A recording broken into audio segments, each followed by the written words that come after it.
Good evening all of you. आज मैं आपके साथ डिस्कस करूंगी केमिकल प्रॉपर्टीज ऑफ ग्लाइकॉल में 10th and 11th chemical property. और ये हमारी लास्ट वीडियो है जिसमें कि मैं आपके साथ दो केमिकल प्रॉपर्टीज़ को डिस्कस करूंगी। अब तक मैं टोटल 9th केमिकल प्रॉपर्टीज़ को आपके साथ डिस्कस कर चुकी हूँ। जो दो केमिकल प्रॉपर्टी रह गई ग्लाइकॉल की उनको मैं इस वीडियो में ख़त्म करूँगी। तो यहाँ तक हमारी टोटल 11 केमिकल प्रॉपर्टीज़ हो जाएंगी ग्लाइकॉल की, और इतनी इनफ है आपकी क्लास के अकॉर्डिंग। तो यहाँ पे सबसे पहले हम क्या करेंगे, ग्लाइकॉल की जो 10th वाली केमिकल प्रॉपर्टी है उसमें हम ग्लाइकॉल को रिएक्ट कराएंगे सल्फ्यूरिक एसिड के साथ। तो ये है हमारी 10th केमिकल प्रॉपर्टी जिसमें रिएक्शन होगी कंसनट्रेटेड H2SO4 के साथ। कौन रिएक्ट करेगा? कंसनट्रेटेड H2SO4 के साथ तो ग्लाइकॉल रिएक्ट करेगा। अब यहाँ पर जो ग्लाइकॉल रिएक्ट करेगा उसके 2 मोल यहाँ पे यूज़ करेंगे हम। मतलब ग्लाइकॉल क्या होता है? CH2OH, लेकिन उसके 2 मोल यूज़ करेंगे। तो 2 मोल को मैं ऐसे लिख सकती हूँ CH2OH, ये हो गया एक यहाँ पे हो गया CH2OH। अब क्योंकि बोला है मैंने 2 तो एक इधर आएगा CH2 और एक इधर OH, सेम यहाँ पे OH। समझ में आया? एक OH यहाँ आ गया, ये इस तरीके से। तो ये क्या बन गए? ये 2 मोल बन गए। आपको समझ में आ रहा होगा कितने मोल बन गया? ये इतना हिस्सा क्या होता है? ये इतना होता है हमारा ग्लाइकॉल। अब मैंने बोला कि यहाँ पे हम ग्लाइकॉल के 2 मोल यूज़ करेंगे, तो यहाँ पे हमने ग्लाइकॉल के कितने मोल लिए हैं? 2 मोल्स यहाँ पे यूज़ किए हैं। तो एक ये हो गया, एक ये हो गया, ठीक है। अब जब ये ग्लाइकॉल के 2 मोल्स रिएक्ट करेंगे, किसके साथ रिएक्ट करेंगे? कंसनट्रेटेड H2SO4 के साथ। कंसनट्रेटेड H2SO4, इसको जब हम हीट करेंगे तो क्या होगा? यहाँ से देखिए, जब हम इसको हीट करेंगे तो एक OH यहाँ से, एक H यहाँ से, एक H2 यहाँ से निकलेगा और एक H2 यहाँ से, मतलब इस तरीके से निकलेगा।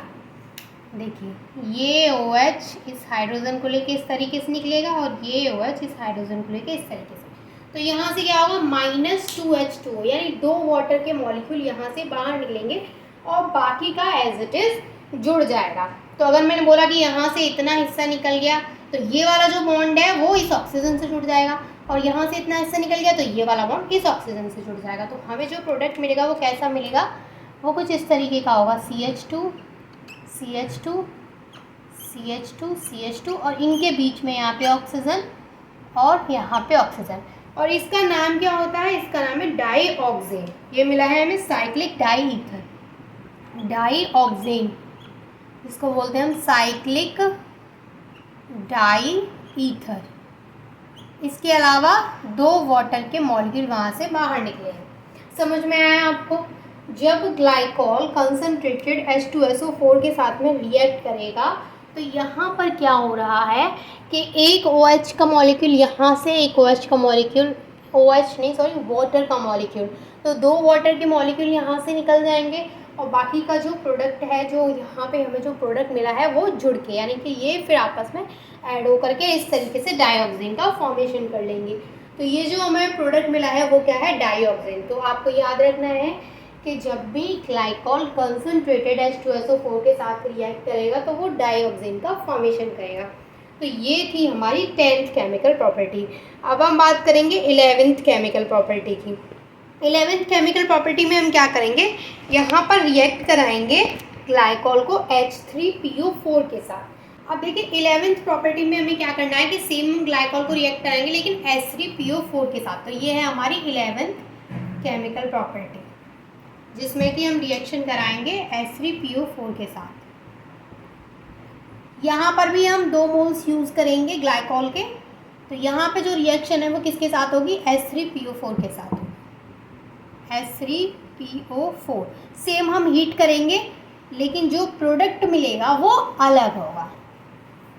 यहाँ पर ये जो मैंने बताया था कि यहाँ पे जो पहले वाली जो हमारी 10th केमिकल प्रॉपर्टी थी उसमें मैंने आपको बताया था कि 2 वाटर के मॉलिक्यूल वहाँ से बाहर निकल रहे थे, लेकिन इस रिएक्शन में क्या होगा? 2 वाटर के मॉलिक्यूल बाहर नहीं निकलेंगे, सिर्फ एक वाटर का मॉलिक्यूल बाहर निकलेगा।